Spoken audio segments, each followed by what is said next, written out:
Salut les amis, je vous embarque aujourd'hui pour Bouna, cette ville du nord-est de la Côte d'Ivoire qui a été le théâtre d'affrontements violents entre communautés.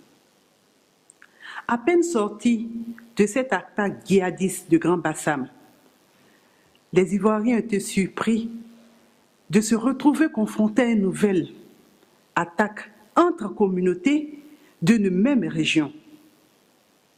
Terrible, n'est-ce pas? Alors, posons-nous la question, quels sont les faits?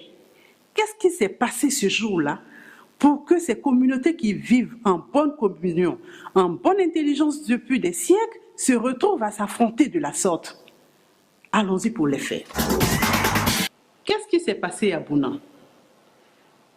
Qui est-ce qui a été l'élément déclencheur de cette crise sans précédent dans la région?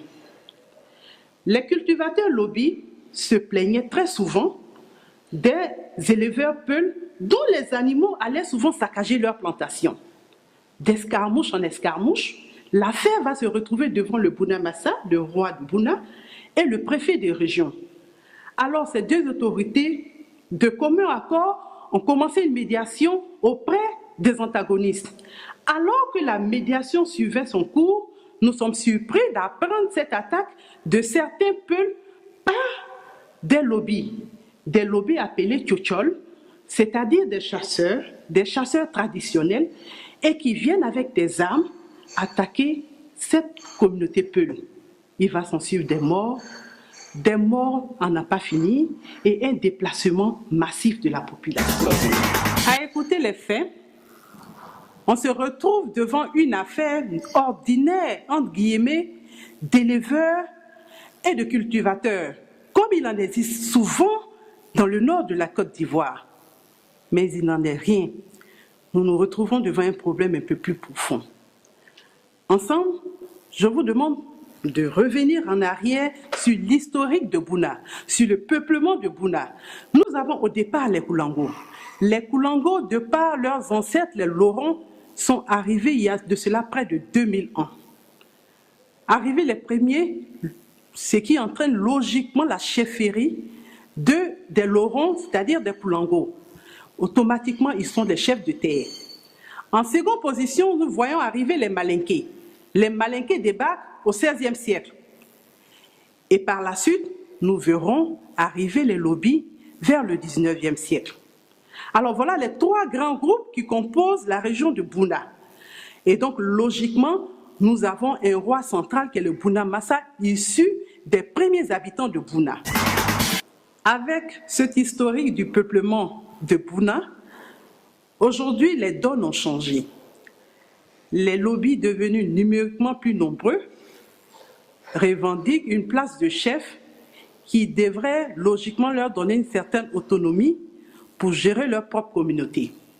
Mais il est bon de signaler que les Malinké se sont alliés aux Koulangos et c'est ensemble qu'ils gèrent la chefferie de Bouna.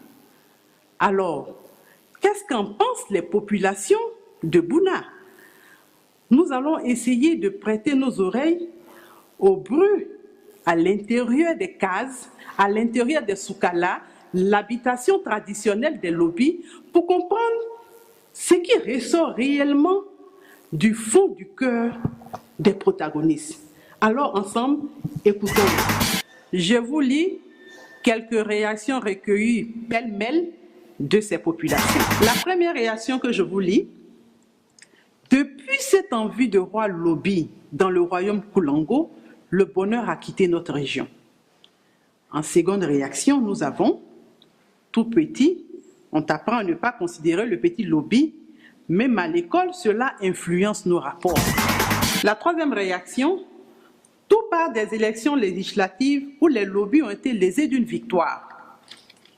À présent, partons dans la case des Koulangos pour également écouter leurs observations.